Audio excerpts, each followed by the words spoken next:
누군가가 제게 목사님이 경험한 지금까지 중 가장 큰 기적을 얘기한다면 뭘 얘기하겠습니까? 라고 물어본다면 저도 나름대로 정말 하나님께서 이렇게 역사하셨다라고 할 만한 일들이 당연히 있지 않겠습니까?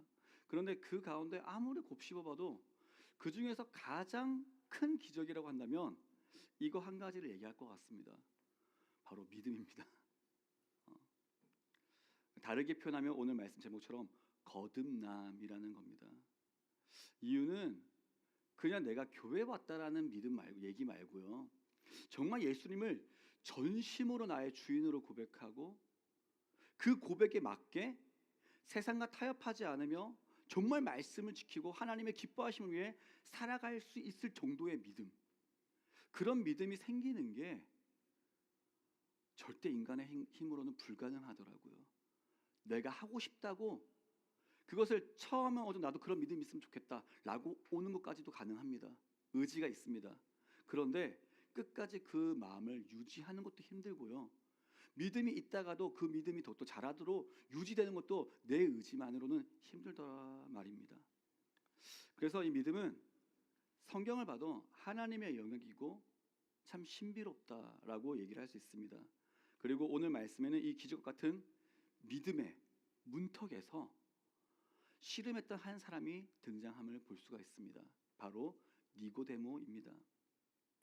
니고데모가 오는 가운데 왜 그렇게 문턱 가운데 헤맬 수밖에 없었는가를 오늘 말씀 가운데 보면은 두 가지를 통해 얘기할 수가 있습니다. 그리고 이것은 꼭 우리가 믿음이 없는 가운데서 거듭나게 되어지는 것도 방해되어지는 걸림돌이기도 하지만 믿음을 갖고 있는 우리도 그 믿음을 가지고 세상 가운데 더 큰 믿음으로 나가기도 걸림돌이 되어지는 것과 동일하기에 우리가 오늘 말씀을 잘 듣고 하나님 이런 걸림돌이 내게 있다면 이것을 유일하게 이겨낼 수 있는 그 하나님의 능력을 우리가 경험할 수 있게 하여 주시옵소서라는 고백으로 함께 나아갈 수 있기를 바랍니다.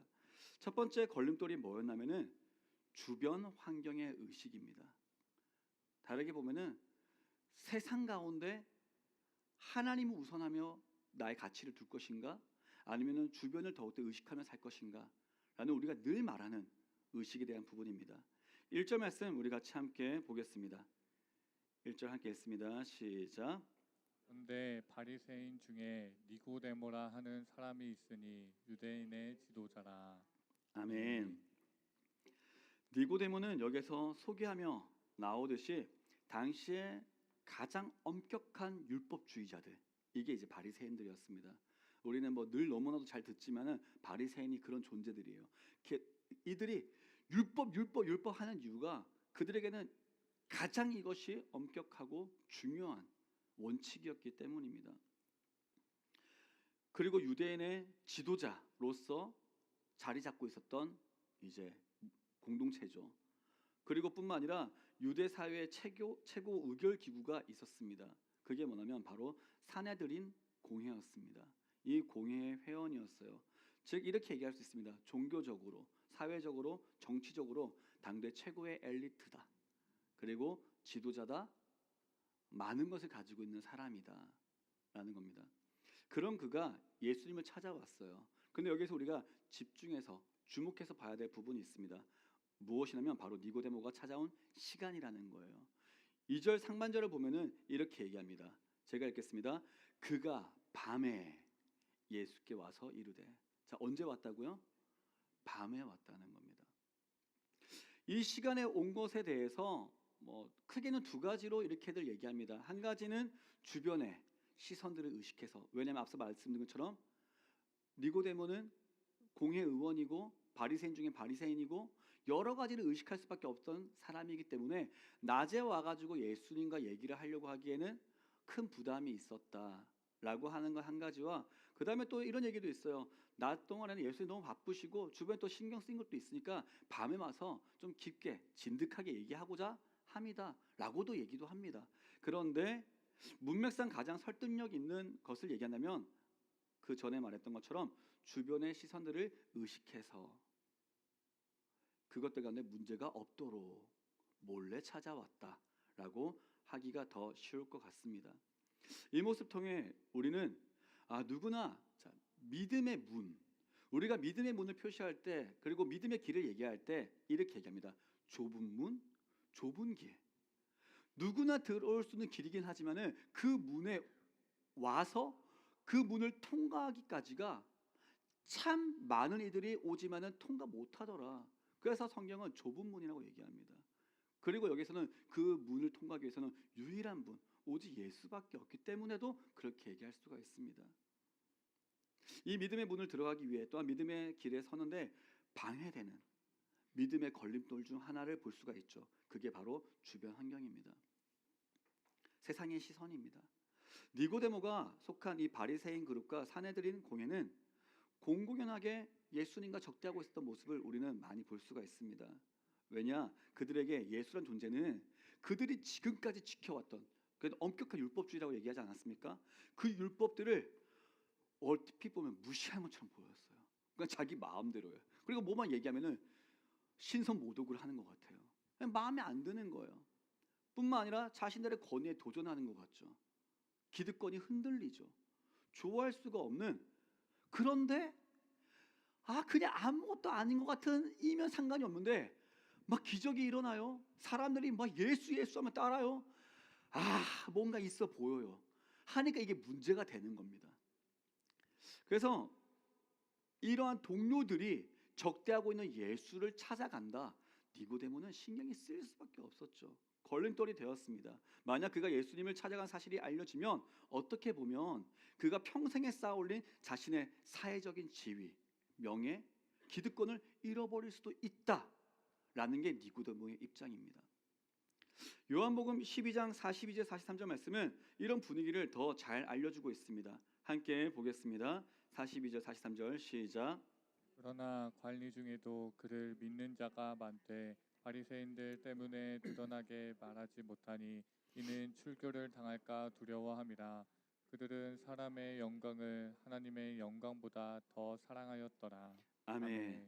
정확히 나오죠. 관리 중에 사내들인 공회 의원들 중에서도 여러 사람들이 출교를 당할까봐, 뿐만 아니라 바리새인들의 또 집단의 모임이 있지 않겠습니까? 그 가운데 있던 이들이 다른 이 바리새인들 때문에 출교를 당할까봐 두려워서 예수님을 온전히 쫓지 못했다. 믿음으로 나아가는데 걸림돌이 되었다. 그런데 여기에 대해서 성경은 이렇게 표현합니다. 그것에 대해서 그 시선을 의식할 수밖에 없는 것을 인정하고 그럴 수 있는 거야가 아니라, 그렇게 되어지는 결국 근거가 뭐냐? 우리 마음을 깊이 살펴보니 사람의 영광을 하나님의 영광보다 더 구하더라, 사랑하였더라라는 겁니다. 우리가 다시 말씀드립니다. 믿음이 없다가 믿음의 길에 서는 것도 정말 많은 열정과 열심히 하나님을 구하고 그 은혜를 받기 위한 의지가 필요합니다. 그런데 그 의지가 가장 거는 하나님 내가 주님 만납니다 보다 그 가운데 동반되어지는 내가 이 믿음의 길에 서고 나면 보면 얼핏 보면 어떻게 볼 수 있어요? 그냥 광신도처럼 때로는 보일 때도 있어요. 광신도가 정말로 광신이어서 얘기하는 게 아닙니다. 저는 누누이 말씀드리죠. 신앙은 정말로 이성하고 맞물려 문제가 되지 않는 부분들이 있습니다. 그런데 왜 이성과 맞물려 문제가 되는 것처럼 보이냐? 세상에 기반하고 있는 근거 가운데 이성이 발휘될 때와 믿음의 근거한 이성이 발휘될 때와 차이가 나기 때문입니다. 세상에 있는 이성으로 바라보면은 정말로 철저히 이익을 추구하고 내게 손해가 되는 가운데 어떻게 내가 계산하며 살아갈까? 그게 우리가 언젠가 말씀 가운데 전했던 장사하는 집의 원리로 생각할 수밖에 없습니다. 그러니까 믿음도 그렇게 가져질 때가 있죠. 내가 예수를 믿어가지고 어떤 유익이 있을까? 뭐가 좋을까? 근데 믿음 안에서 보면은 이 눈으로 볼 때는 신앙의 길은, 믿음의 길은 계산해서 가야 될 길이 아닙니다. 무조건 잡아야 되는 길이에요. 왜냐? 영원한 생명이 있기 때문입니다. 그런데 이것 가운데 분명히, 그러니까 우리는 알고 있어요. 믿음을 가진 자들은 이게 그냥 꿰어져 있습니다. 그렇게 가장 소중해져 있어요. 그런데 이런 믿음이 가져지기가 내 힘으로 되는 게 너무 어렵더라가 아니라 안 되더라 이겁니다. 누구랑 얘기해봐도 그래요. 그런 믿음 언제 가졌습니까? 하면은 언제부턴가 그 믿음이 되어 있던데요. 그 전에는요. 아무리 성경을 보고 설교를 듣고 그냥 교회 왔다 갔다 하다가 그냥 있었던 몸이 건조도 내 마음이 내 모습이 있는데 그러면 어떻게 변화된 과정에 있어가지고 뭔가 말할 수 있는 게 있습니까? 아니요. 어떻게 기도하다가 언젠가 그 되어 있던데요. 보통이 이래요. 그 믿음의 신비입니다. 그런데 그렇게 되기까지 뭐가 문제가 되는 거예요? 세상의 시선, 세상에 있는 것들, 하나님의 영광보다 사람의 영광을 구하는 나의 모습들이 벗겨지기가 어렵더라. 이게 걸림돌이 된다는 겁니다. 참 어찌 보면은 우리가 믿음의 길과 세상을 살아가는 삶 가운데 좋은 게 좋은 거면 좋았을 것 같아요. 당시도 마찬가지죠. 예수님께서 바리새인들이 인정하고 그것도 괜찮고 다 우리 열심히 살아가는 거야. 어디든 우리가 열심히 있다 보면은 예수님 그러니까 구원의 길에 우리가 이룰 수 있어 했으면 참 좋았을 것 같아요. 근데 예수님은 안 그러셨습니다. 그 바리새인들 향해 너 율법 잘 지키고 있구나 이러면 참면서 그 칭찬해 줬으면 좋았을 텐데 뭐라고 얘기하시죠? 이 독사의 자식들아, 위선자들아, 회칠한 무덤아, 그것으로 구원을 얻을 수 있다고 생각하냐? 그렇다면 그 율법을 정말 열심히 진실로 지키려고 하나님의 사랑함으로 지키려고 하던가. 근데 그렇게 아닌 사람의 마음을 아셨기 때문에 그렇게 끊임없이 예수님을 말씀하셨고 갈등이 있을 수밖에 없었죠. 이게 오늘날 믿음을 갖고 있는 우리에게는 당연히 세상 가운데 살아가는 모습 속에 걸림돌이 될 수밖에 없습니다. 왜냐? 세상이 말하는 논리와 다른 얘기를 성경은 하고 있기 때문입니다. 메슬로우가 있습니다. 메슬로우가 얘기한 것 중에 욕구 5단계 이론이 있어요. 여기 보면은 몇 단계 이제 이론 이제 그 욕구가 있는데 여 중에 보면은 3단계에 있는 것이 소속과 애정의 욕구가 있습니다. 뭐냐면은 소속감과 타인의 인정을 갈망하는 욕구가 우리 인간에게 있다라는 거예요. 이러한 욕구는 처음에 우리가 어떤 가장 기본적인 생리적인 욕구 뭐 이런 것들 다음에 이런 것도 채워지다 보면은 그 다음에 있어서 이것도 우리는 다 누구나 다 원하게 되더라. 일반적으로 보니까.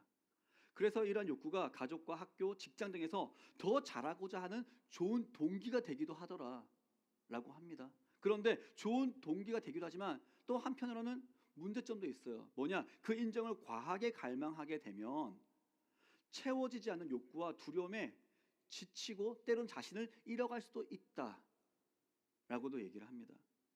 그리고 이것을 더 나아가서 우리 믿음하고 관련돼서 보면은 이 두려움 때문에 공동체가 우리 교회만 있는 것은 아니지 않습니까? 여러분이 더 많은 시간을 할애하면서 살아가는 세상 가운데 가족과 직장과 사업장과 다른 수많은 지인들과의 만남들을 생각한다면 거기에서 내가 소속되어지고 인정받는 욕구가 누구에게나 있다는 겁니다. 크든 작든지. 그런데 그 가운데 내가 더욱더 하나님께로 붙음으로 말미암아 믿음의 길로 섬으로 말미암아 예수님을 사랑함으로 말미암아 그렇게 이들 가운데 주어지는 어떤 인정들을 여러 가지를 불편함이 생기게 되면 어떻게 될까?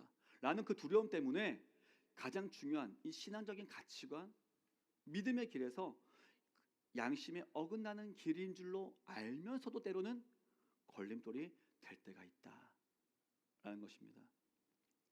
뭐 더 나아가서는 우리의 이 거대한 세상의 문화, 이 세상의 흐름 앞에서 어찌 보면은 교회 다니는 너희들만 왜 너희들만 유별나게 그러냐라는 낙인이 찍히는 게 그냥 싫어서 좋은 게 좋았으면 좋겠으니까 다투기 싫어서 등 이 주변 환경으로 인한 다양한 이유가 우리의 믿음의 걸림돌이 될 때가 있습니다.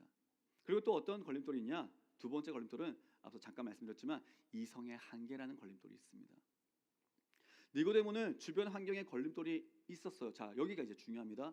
걸림돌이 있었죠. 하지만 니고데모가 지금 믿음이 있는 상태가 아닙니다. 하지만 뭐가 있었냐? 정말 관심이 있었어요. 여러분, 우리가 결론부에서 다시 얘기하겠지만 우리가 처음부터 믿음 가운데 빵 해가지고 오는 경우보다는 복음을 듣고 우리 주변이 그래서 일단 한번 가볼까? 진짜 그런 게 있나? 라는 것 가운데 오게 되어지는 일들이 훨씬 많을 것입니다. 믿음은 들음에서부터 나거든요. 듣자마자 믿음이 빡 생기는 게 아니라 오늘도 믿음의 이 길을 듣고 있는 가운데 일단 뭐가 동해야 되냐? 진짜 그것이 진리인가? 이것이 먼저 시작되는데 이것을 니고데모는 그래도 뚫고 밤이라도 찾아왔다는 겁니다. 걸림돌이 있었지만. 그런데 중요한 것은 그 걸림돌이 있음에도 왔는데 또 하나의 걸림돌이 생깁니다. 그것은 일단 인사를 하며 예수님께 나오는 그의 모습 속에 나타납니다. 우리 2절 하반절 말씀을 함께 읽어보겠습니다. 함께 했습니다. 시작. 우리가 당신은 하나님께로부터 오신 선생인 줄 아나이다. 하나님이 함께하시지 아니하시면 당신이 행하시는 이 표적을 아무도 할 수 없음이니이다. 아멘. 와서 니고데모가 예수님께 어떻게 호칭하고 있죠? 랍비여라고 하고 있어요. 우리가 보기에는 그냥 별로 대단하지 않게 보이지만은 일단 당시 예수님의 나이가 30살. 공생애를 처음 이제 시작하고 있는 때이니까 30살 정도로 얘기를 합니다. 그 가운데 랍비 교육을 예수님 받지 않았습니다. 그런 정규 교육까지도 받지 않은 청년에게 정말 당시에 가장 최고의 스승으로서의 그 존경을 담아서 랍비여라고 한다고 하는 것은 훨씬 더 나이가 많은 니고데모, 그리고 그런 것들을 어좀 하기도 없는 거예요. 하기도 없는 이한테 그렇게 해서 한다고 하는 것은 이거 어마어마한 일입니다. 그런데 그렇게 할 수 있었던 근거가 뭐였냐? 예수님께서 행하신 표적을 보고 나서 느낌이 온 거예요. 아, 이것은 그가 고백한 것처럼 하나님으로부터 온 선생이 아니면 이렇게는 할 수 없습니다. 할 수 없는 내가 압니다. 그러니까 최소한 어디까지로 지금 인정하며 얘기하고 있는가? 당신이 하나님께로부터 온 사람, 선지자와 같은 존재임을 내가 알겠습니다. 이런 영적인 어떤 깨달음은 있었다는 거죠. 자, 중요한 건 근데 이런 지혜가 깨달음이 있었음에도 불구하고 이성의 한계를 벗어나기는 참 어렵더라. 이 이성 한계를 벗어나야지 예수님이 어디까지 꿰어져야 되냐? 메시아로서 꿰어져야 되는데 메시아까지는 꿰어지지 않고 있는 겁니다. 예수님은 매우 특별한 분으로는 생각했지만 하나님의 아들 하나님이심을 보지 못했습니다. 그래서 예수님은 니고데모의 그런 인사, 랍비여, 당신이 이렇게 오신 줄 내가 하나님부터 온 선생님인 줄 내가 압니다 라고 했지만 거기 가운데 그러세요. 예수님은 이런 그게 1절 말씀 가운데 그런 모습 잘 안 나타나요. 항상 본질을 꿰뚫어 보시며 얘기를 하시죠. 이렇게 얘기하십니다. 3절 말씀 제가 읽겠습니다.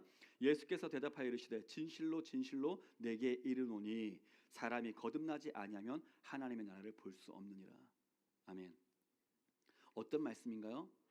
우리에게 가장 중요한 중생, 거듭남을 얘기하죠. 그냥 쉽게 말하면 다시 태어난다는 겁니다. 예수님께서는 니고데모의 문제가 그렇게 말하고 있는 랍비어라고 하고 있는 그 가운데 예수님을 메시아로서 발견하지 못하고 있는 거듭나지 못하는 이 문제가 하나님 나라를 볼 수 있는 영적인 시력. 우리가 눈이 희미하더라도 알력이 있어야지 볼 수 있지, 시력이 나와야지 볼 수 있지 않습니까? 그 시력이 아예 없으면은 아무리 알려줘도 생각을 할 수가 없습니다. 날 때부터 눈이 안 보이는 사람들에게 빨간색, 파란색, 초록색 개념을 얘기하는데 알 수 있을까요? 알 수가 없죠. 영적인 눈이 한 번도 띄어지지 않는 상태에서는 하나님 나라에 대해서 아무리 얘기를 해준다 하더라도 알 수 없는 건 마찬가지인 이치라는 겁니다. 이것을 누구나 아셨어요? 예수님은 늘 아시죠. 우리가 지난주 말씀에도 그랬듯이 나의 믿음보다도 더 큰 하나님의 사랑이라는 것은 내 마음의 연약함, 내 마음의 부족함 모든 것들을 아시는, 그럼에도 불구하고 우리를 사랑하시는 하나님 이심을 얘기한 것처럼 하나님 우리의 중심을 다 알고 계시기 때문입니다. 이것이 바로 니고데모가 마주한 두 번째 걸림돌이었어요. 인간적인 이성과 경험의 한계가 있었다. 그는 영적인 실체인 이 하나님의 나라를 내가 가진 생각에서 합리적으로 이해해 보려고 했어요. 그러니까 이해가 잘 안 됩니다. 그래서 성경은 이 이성의 한계를 분명하게 말하고 있어요. 고린도전서 2장 14절 말씀 함께 읽어보겠습니다. 2장 14절 시작. 에 속한 사람은 하나님의 성령의 일들을 받지 아니하나니 이는 그것들이 그에게는 어리석게 보임이요 또 그는 그것들을 알 수도 없나니 그러한 일은 영적으로 분별되기 때문이라. 아멘. 한단을 얘기하죠. 육에 속한 사람은, 아직 거듭나지 못한 사람들은 하나님의 성령의 일들, 그러니까 하나님의 일들을 깨닫지 못합니다. 알 수가 없습니다. 그리고 더 나가서 어떻게 보냐, 어리석게 보일 수밖에 없어요. 야, 세상 가운데 말씀드린 것처럼 좋은 게 좋은 거로 좀 살아가도 되잖아. 좀 원만하게 해도 되잖아. 왜 꼭 그렇게 유별나게 해야 돼? 어리석은 거 아니야? 야, 다른 종교를 보면, 다른 데 보면은 예수만이 아니라 여기든 저기든 어디든 봐도 구원의 길이 있어라고도 얘기도 할 수도 있는데 왜 너희는 오직 예수라고만 하냐? 너무 편협하지 않냐? 그 믿음으로만 그것도 편협스러운데 맨날 교회 가야 되는데 어떻게 예배를 드려야 되는데, 헌금을 내야 되는데, 뭘 어떻게 내 삶에서 모든 것을 드리며 살아가야 되는데, 야 그거 너무하잖아. 야 한 번 사는 인생인데. 여기 똑같아요. 우리도 한 번 사는 인생이라고 저도 늘 외칩니다. 여러분, 우리 한 번 사는 인생 하나님의 영광을 위해서 늘 외쳐요. 근데 세상에서 한 번 사는 인생 멋지게 살아보자 늘 외치지 않습니까? 브라보 브라보 마이 라이프, 나의 인생아. 우리 즐기며 살아갑시다. 그걸 위해서 물질도 벌고 그거에서 멋지게. 그러니까 그렇게 이미 깔려 있으니 그것에 방해되어진 것처럼 보일 때마다 아야 왜 저렇게 살아가야 돼? 그리고 그런 모습이 야 나도 교회 가면 저렇게 되는 거 아니야? 그러니까 좀 약간 두려워지는 것도 있는 거예요. 그러니까 육신으로 보면은 당연히 그럴 수 있다. 그래요. 그래서 본문에 이어지는 4절 말씀에 보면은 니고데모가 그런 생각 가운데 일단은 젖어 있으니까 초월해서 생각을 못해요. 그러니까 예수님 말씀 가운데 거듭나야 된다라고 얘기하니까 이렇게 묻죠. 사람이 늙었는데, 왜 자기도 나이가 들어있는 상태입니다. 이렇게 늙었는데 어떻게 다시 태어날 수 있습니까? 우리 김태경 성도님이 이렇게 건실한 체격 가운데 다시 어머니 뱃속에 들어갔다가 나온다 생각할 수 있습니까? 말도 안 되는 일이에요. 그거는 뭐 우리 김태경 성도뿐만 아니라 이리 온비치도 다시 들어갔다 나오지 못합니다. 아기를 또 못해요. 여러분 너무 당연한 얘기 아닙니까? 그런데 그 당연한 얘기가, 이 얘기란 니고데모가 어떤 사람이라고요? 당시 최고의 지성을 가진 집단의 모임 중에 있는 지도자였습니다. 그런데 이렇게 묻고 있더라 이거예요. 그리고 어찌 보면은 생각해 보면 다시 엄마 뱃속에서 태어난다라는 거 생각해 봤을 때 만약 어머니가 돌아가셨으면 어떡합니까? 그럼 그런 사람은 이미 거듭나지 못한다는 한계가 있지 않습니까? 그러니까 어떻게 생각해도 생각할 수가 없는 거예요. 결국 이것은 니고데모가 지성이 부족하고 다른 것과 뭔가 다른 게 모자라서가 아니라 딱 한 가지라는 겁니다. 이성의 한계로는 하나의 나를 볼 수가 없다라는 겁니다. 이 걸림돌이 누구에게도 있다고요? 믿음의 길에 서 있는 때로는 우리에게도 올 때가 있습니다. 언제 있냐? 거듭났다고 할지라도 때로 우리가 살아가는 가운데 삶의 문제가 부딪히게 될 때, 어떤 일들을 내가 해석을 하게 될 때 내 눈으로 보기에는, 내 마음으로 보기에는 이해가 안 될 때가 참 많습니다. 그것을 끊임없이 내 논리적인 사고 가운데 왜라고 물으면은 끝이 없습니다. 그래서 우리가 어떤 일 생길 때 하나님 왜 이렇습니까 할 것이 아니라 이 가운데 나는 어떻게 할 것인가. 이게 믿음의 길입니다. 믿음이 있다는 거예요. 그런데 그것이 거듭나지 않았다면, 믿음이 없다면 가기 어려운 길이라는 것입니다. 그러니까 믿음으로 나가야 될 부분이 생길 때 주저함이 생겨요. 선택이 언제나 필요합니다. 예수님은 늘 말씀하십니다. 나를 따라오려거든 자기를 부인하고, 내 이성의 한계를 부인하고, 세상에 있는 나의 유익을 때로는 내려놓고 오직 예수께 생명이 있다면 그 길을 쫓아라. 거기에는 언제나 선택 가운데 너희가 버려야 될, 희생하게 될 것이 있다. 너는 주님을 위해 이것들을 희생하고 주님을 잡겠느냐? 아니면 세상과, 대신에 이게 있어요. 세상과 함께 주님을 공도에 잡을 수 있는 것은 없습니다. 성경은 언제나 주님을 찾고 잡기를 원한다는 거죠. 왜 공존할 수가 없냐? 마귀가 우리 세상의 법칙 가운데 그렇게 주님과 공존을 잡을 수 있도록 우리를 놔두지 않습니다. 늘 언제나 다른 것으로 유혹하고 우리를 흔드는 거죠. 그러니까 믿음으로 선택해야 될 때 주저함이 생길 수밖에 없습니다. 하지만 제가 언젠가 말씀드렸듯이 누구나 저마다의 믿음을 갖고 살아간다는 거예요. 꼭 우리가 오늘 말하고 있는 이 믿음, 거듭남이 아니어도 누구나 다 믿음을 갖고 살아갑니다. 왜냐? 이 믿음에 대해서 다른 말로 하면 이렇게 쉽게 얘기할 수 있거든요. 신념이라고 얘기할 수가 있습니다. 나를 믿는 것도 신념이에요. 돈을 믿는 것도 신념이에요.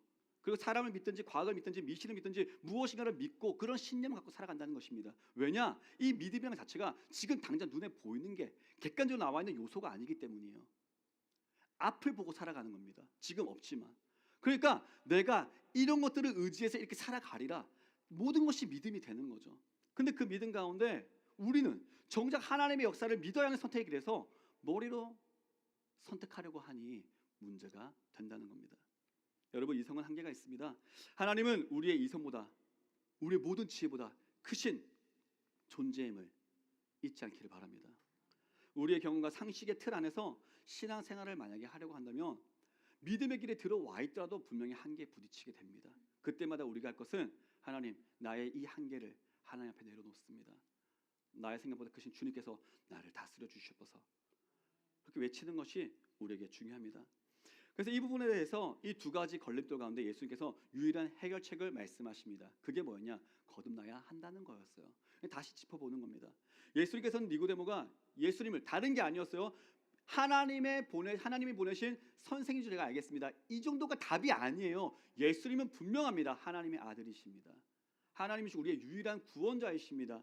이 메시아를 발견하는 데 걸리는 이 두 가지 걸림돌 가운데 넘어설 수 있는 유일한 해결책을 거듭나야 한다라고 말씀하고 있다는 것입니다. 그래서 오늘 말씀 가운데 우리가 기억해야 할 것은 이 한 가지 말씀입니다. 거듭나야 한다. 어떤 걸림돌이 온다 할지라도 내가 거듭나 있어야 이걸 해결할 수 있구나. 넘어설 수 있구나. 내가 예수를 믿는다고 하는 것도, 믿으려고 하는 것도 거듭나야지 믿어질 수 있구나. 내가 믿음의 길을 걷고 있어도 그 믿음의 걸림돌이 또 올 때 넘어설 수 있는 것도 내가 이 거듭나게 되어진 은혜를 발견할 수 있어야 내가 또 넘어설 수 있구나 라는 것을 말씀을 통해 알 수가 있습니다. 신앙은요, 주변 환경을 무시하지 않습니다. 그리고 이성의 한계를 그냥 무시하고 저버리는 게 아닙니다. 다짜고짜 믿음이 아닙니다. 그런데 어떻게 얘기할 수 있냐? 주변 환경보다 주님이 우선되어집니다.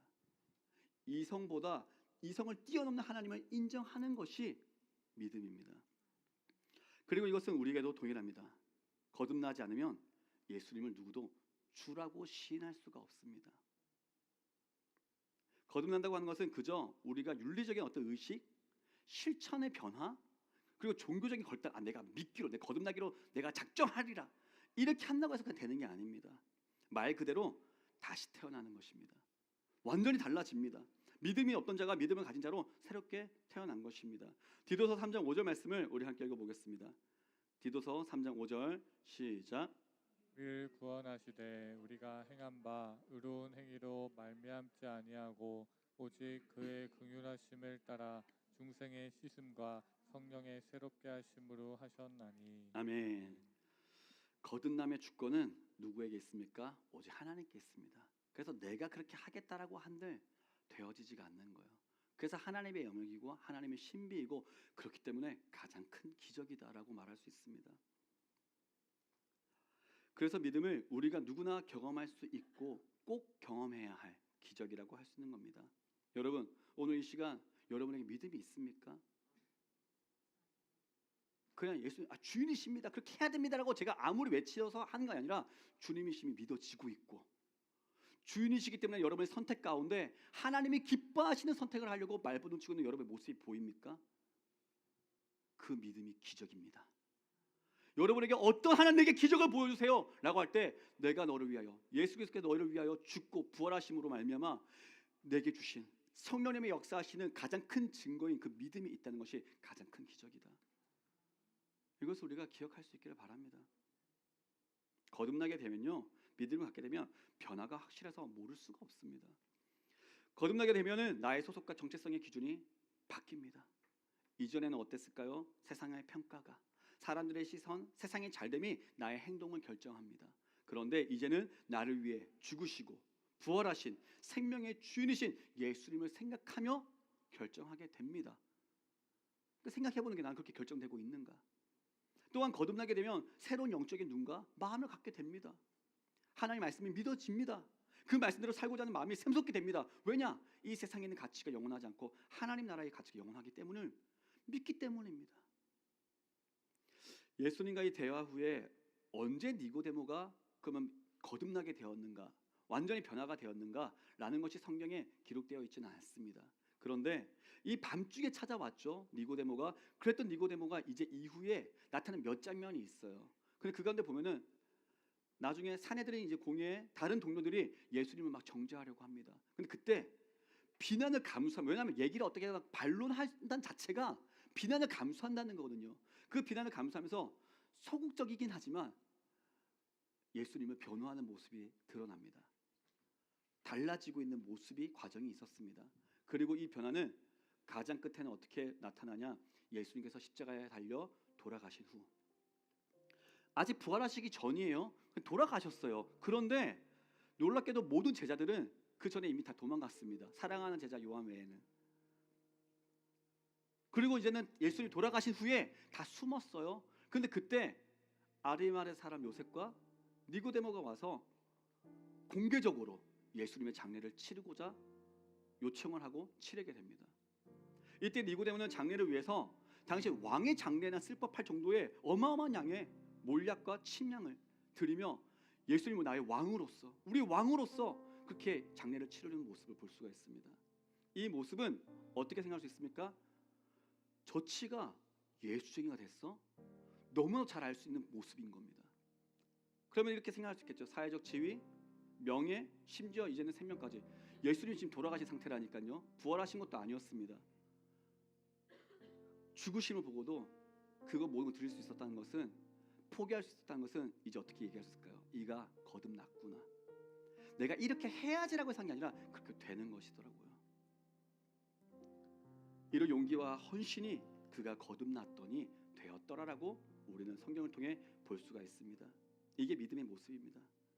예수님을 아직 나의 구원자로서, 메시아로서 만나지 못한 니고데모 같은 우리의 모습이 있다면 이런 거듭남의 은혜가 꼭 있어야 합니다. 그래서 오늘 말씀은 그 가운데 내가 거듭나야 하는구나.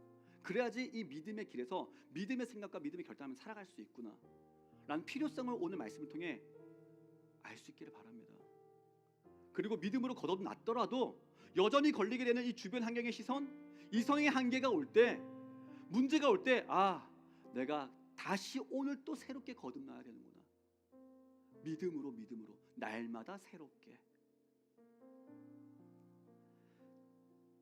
나를 새롭게 하시는 주님의 은혜를 사모할 수 있기를 바랍니다. 예수님을 나의 주인으로 인정하는 믿음, 새로운 영적인 눈과 마음을 갖는 이 거듭남의 역사가 매일 내게 있을 때 우리는 그 믿음의 걸림돌을 넘어 주님을 향해 나갈 줄 믿습니다.